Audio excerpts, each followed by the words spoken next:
The next few minutes, but let's just have a look at how the results have played out today. Villa beat Manchester City earlier on today. That's 1 win in 12 for City.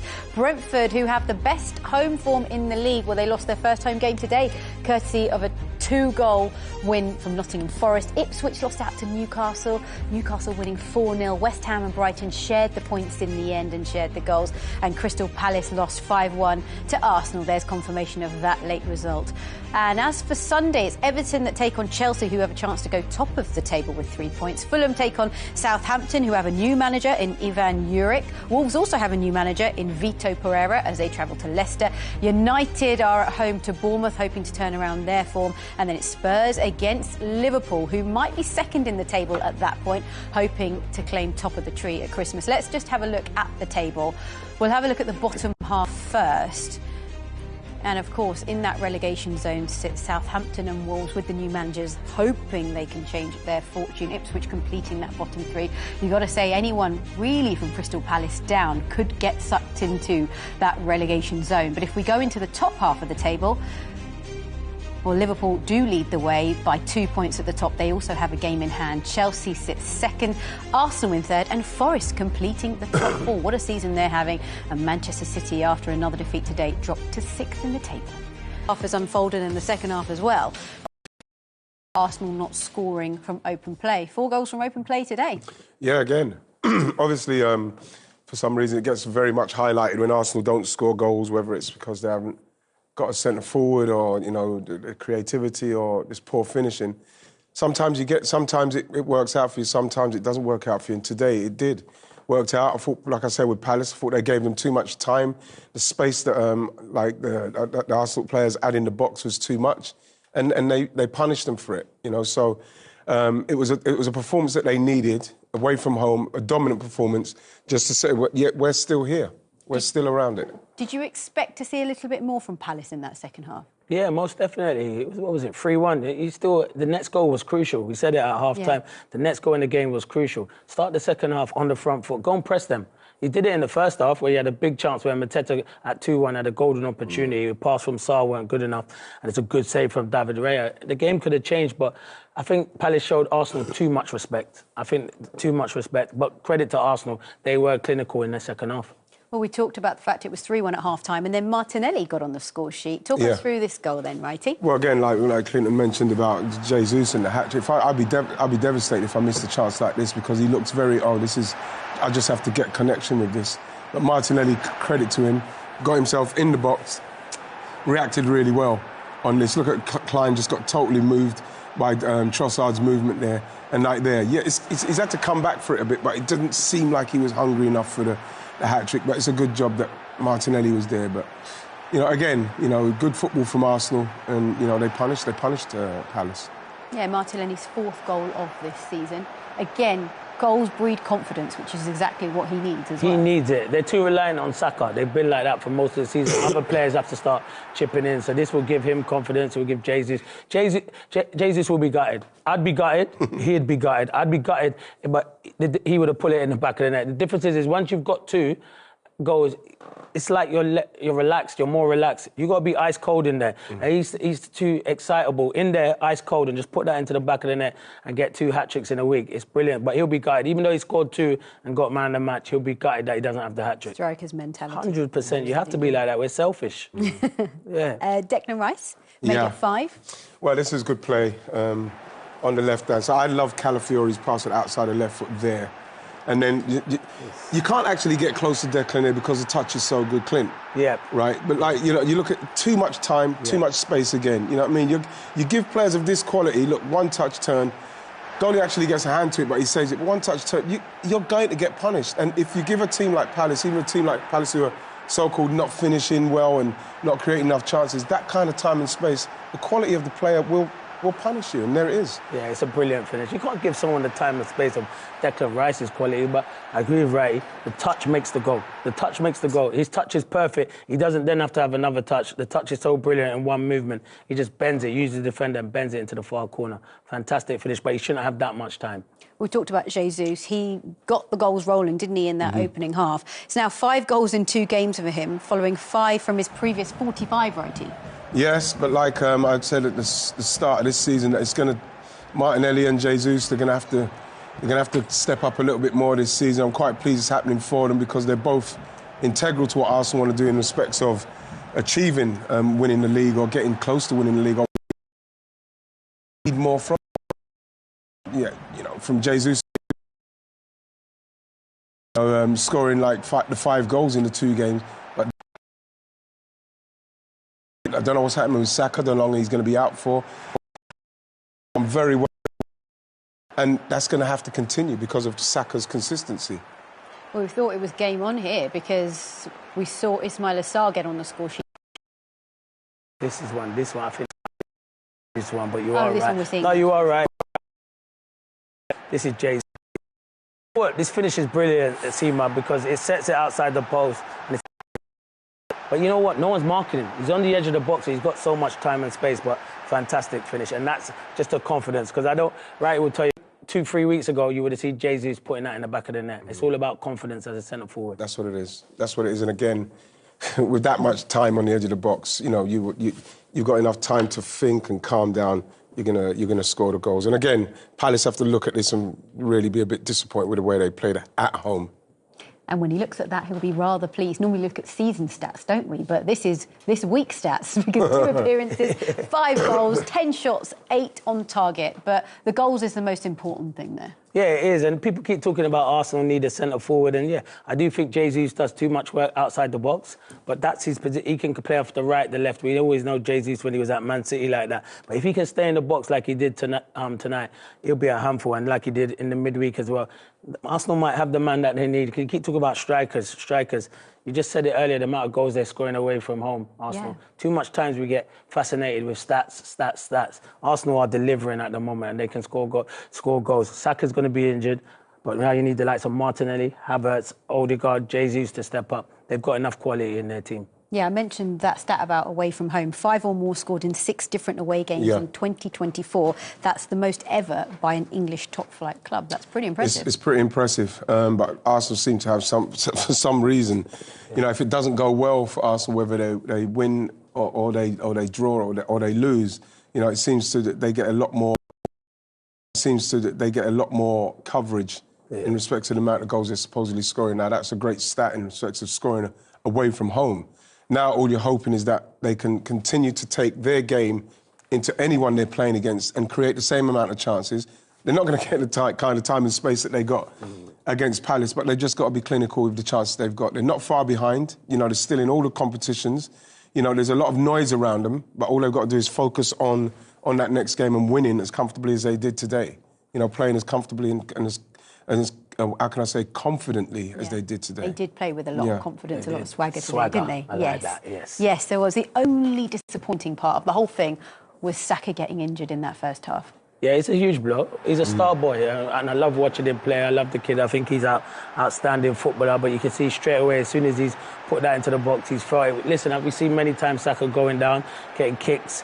He gets kicked a lot because he's a talented individual, but as soon as he swung it in, he felt the back of his hamstring. So hopefully it's not too long. I didn't like that from Lacroix because you don't need to usher him off the pitch and tell him to get off the pitch. He's got a bad hamstring. Just relax. And Saka's not one who milks it. Yeah, we know how crucial he is, as is Odegaard, but those two have sort of developed such a good little partnership, haven't they? Yeah, it's a great partnership. There's nothing little about it as well, Seema. It's a massive partnership and it's a massive part of what Arsenal are doing offensively.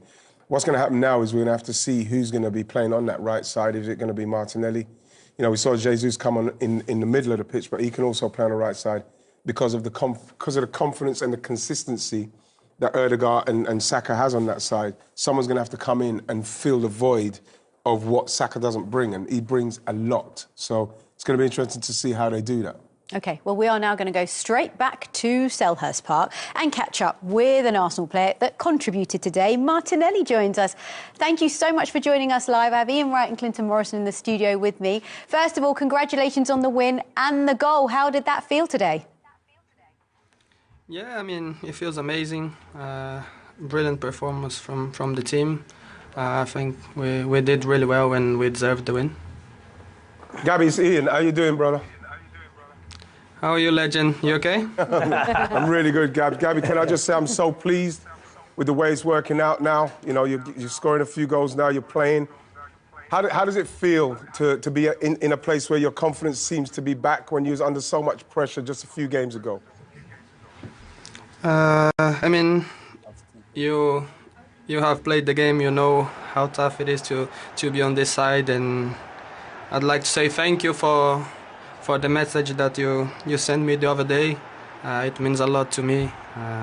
As I said, it's really good to score and win the game. And it's an honor to, as I said, to receive a message, the one you sent me. So again, thank you so much. It means a lot to me. It's because I love you, Gabs. It's because I love you. I love you, legend. Thank you. He genuinely does. And you know what? It was a really, really great performance all round. The mood in the camp must be high. Yeah, I mean, we know our quality.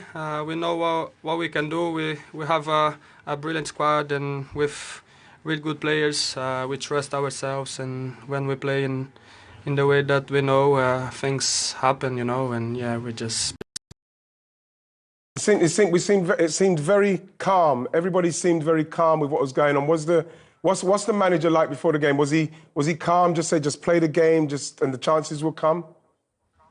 Yeah, just be ourselves, you know, and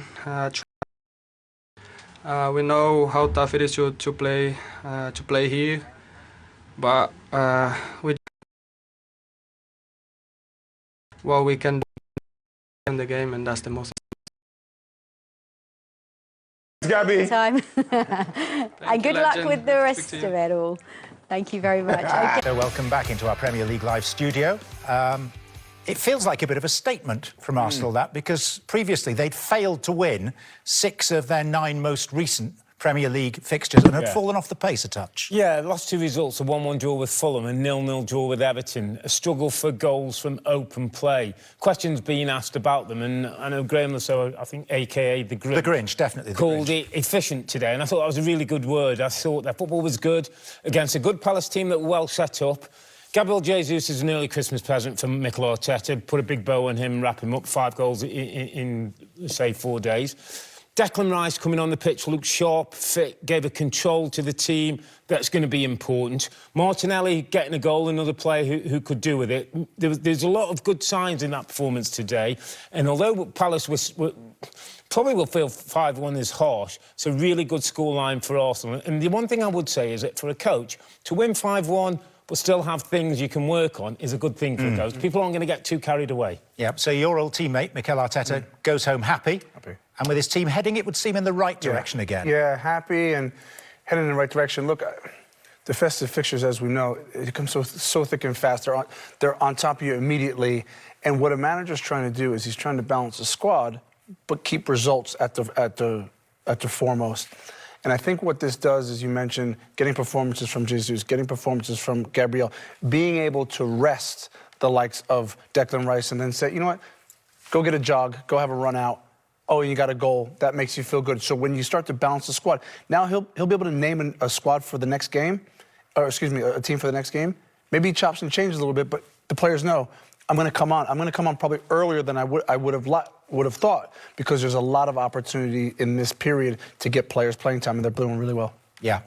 Remaining 3 fixtures of the festive period for Arsenal: against Ipswich, against Brentford and against Brighton, and they may have to manage those without the injured Bukayo Saka. On target, and of those 15 shots that Palace had, 9 of them were in the first half. That's the most that Arsenal have faced in the first half of football. But Arsenal's XG were higher, the quality of their chances was better. They were in the Crystal Palace box much more often than the reverse happened, and they had more passes in the final third and more possession. And of course, the most important thing is that Arsenal come away with that 5-1 win against Crystal Palace. And in a way, Paul, they sort of grew into that game. But how would you rate that Palace performance? It was a 5-star scoreline. Was it a 5-star performance, do you think? I wouldn't say Arsenal were unbelievable today. I wouldn't say, oh, my God, their football was amazing. It was a great away performance. I mean, Crystal Palace, you know, I know you looked at the fixtures, you thought Arsenal, you know, the fixtures they had coming up. You know, Everton was always going to be hard if he didn't score in the first 20 minutes. You know, Fulham are a good team. And then you come to Palace, who are really in good form. So it's timings of football matches. This was a big game. They had to win this football match today before Liverpool and Chelsea play tomorrow. And they've done that. And, you know, and I think with everybody scoring Jesus 2 and then spreading the goals around, it's just a brilliant result. I wouldn't say the greatest performance, but a needed result. They were clinical, Paul, weren't they? Yeah. And the goalkeeper made good saves at the right time in Raya. Because they had to suffer a little bit. You know, when a few weeks ago, it was Saturday Night Football and they played against West Ham and they were so convincing that game. West Ham got a couple of goals just before half-time, but that was a really pure performance in every respect to the word. Today, it was a little bit more difficult. You know, Sarr and Mateta certainly caused them problems. But once they stayed in the game and then they started to get the goals and a bit of control, and it's just been such an amazing week for Jesus. You know, I'm really happy for him because he's had injuries. He's always got a smile on his face. He obviously had his problems when he was at Manchester City with knee injuries. But to see him play and to see him play at that level, and he's never been maybe the most clinical of goal scorers. The two that he probably missed were easier than the ones he scored. But just to see him play, and it's been a fabulous week for him. And he's just given that little bit of help because now they're going to miss Saka for we don't know quite how long yet. So you need the bodies round you. You need not just players, you need players in confidence. And that's exactly what they've got right now. Welcome back to Matchday Live, where it's been a very entertaining opening half at Selhurst Park. Arsenal lead 3-1. Let's get straight to it because there's lots to get through. Righty, Jesus with the opening goal, but both Gabriels actually played a part in this one. Yeah, Gabriel Magalhaes played a massive part in it when we see where he comes from. But this is from Palace's point of view, the defending's very poor. We'll have a look at that in a minute because you can see Jesus at the back stick with so much space. And what happens is that you see Gabriel coming across, that then attracts Nathan Clyne, and then Tyrick Mitchell goes in as well because Gabriel now is somebody that he has to pick up. He hasn't looked and he hasn't seen Jesus. And so what happens is that if that ball can clear them all, which it does, then he's got a free shot. And again, it's poor defending, but again, we're talking about a striker who's in top form, and it's fallen to him. Well done. Yeah, absolutely, of course. He scored his hat-trick midweek and then got on the score sheet really early on in this one. But then Palace replied 5 minutes later. Sarr on the score sheet once again. Yeah, and it's a good move. Lerma plays it into Mitchell, and the finish from Sarr is outstanding. You can't... It's such a fantastic... You kind of use it. But you look at here, Partey, that's not the danger. I don't know why he's going into a group of bodies. If he stays where he is, the danger is Ismail Sarr. Doesn't check his shoulder, and it's a good ball from Mitchell, good run from Sarr. And Saliba, go and engage him. And then if you're going to let him come into the box, show him on his left foot, he's not as strong. You show him onto his right foot, and I must say, once he gets into that area, Sarr, it's a brilliant finish. It's a good goal. See, look, Saliba, he looks small as well. Yeah. He looks small. He's got to engage him, make him do something, take him down the outside, like Clinton said. But it's a great goal. Don't take nothing away from the goal. Yeah, that man there having a really good season. But then Jesus struck once again. Yeah, look, they're causing chaos at the back post there with the ball, you know, floated ball. But that is a finish of somebody like the centre forward who's on form at the moment. This is really clinical, the way he puts this in the goal. That's fantastic goal there. But again, you know, he's free. You know, he's a man on form and no one's picking him up on the edge of the box. With time, you'd expect him to hit the target. So I'm pleased for him because it's been a rough ride for him the last few months. It has indeed, but what a week it's been. This is just this week in all competitions, 2 appearances, 5 goals. It just goes to show, and that's from 8 shots, by the way, 7 on target. It just goes to show, and you guys can tell us more than anyone, no, when you're in confidence... Yeah, he doesn't need that because he didn't go through droughts like what me and Jesus did. It can happen to strikers, so I can probably explain what Jesus was going through, and it's a struggle. And when you're not playing and not scoring goals, you suffer from confidence, and then you forget, as a striker, should I keep getting into these positions? But now when you score a hat-trick, you're full of confidence, and every time you make that run, or every shot you have, you think you're going to find the back of the net. It's different, seems. He never struggled like that. Of course he didn't. He might not want me to say that, but no, you didn't. Clinton's been too nice. No, I'm telling the truth. But they are his first Premier League goals this season. Yeah. He hasn't had so much game time, but it's brilliant that he's off the mark now. And actually, he contributed heavily to this third one as well. Well, again, like Palace, listen, if you're coming to Palace and you've been in bad form and they're going to leave you to have this kind of space in the box, you're probably going to score goals, especially with the quality that Palace got. Martinelli does brilliant there. But when you look where Jesus is, in between the two, someone's got to pick him up. He's, you know, obviously he's worried about Kai Havertz, but someone's got to be tighter. Look how much space he's got.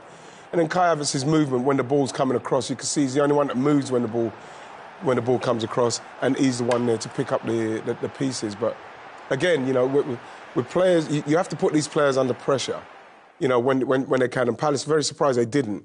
But then if they're under pressure, then you see the mistakes. But if you don't, they'll punish you like this. They'll punish you. It was, however, disappointing to see Saka going off with that injury. It looked like a hamstring injury, would you say? Yeah, I'd say it's a hamstring. As soon as he goes past Mark Gay, gets the cross in, and he turns around straight, he feels the back of his leg, and you know it's a hamstring injury. It's a huge blow because I love him. I think he's a fantastic footballer. You want to see the best players on the pitch, and it could be a long time he's out. Hopefully it's not too bad, but it didn't look good. And one thing I know with Saka, when he goes down, 9 times out of 10 he usually gets up and he's back on the pitch. So you know it's a bit of a bad one. Never nice to see, Wrighty, but we hope he recovers from it. Well, yeah. Well, again, you know, this is what happens in the season, especially a season where you've got a team that's trying to challenge for things. When you lose your best player, because he's the best player, then it's up to people to step up. And I think in the moment, you know, Martinelli stepped up, set up the goal. So, you know, we'll see how it goes. But, yeah, he's a massive miss. He is indeed.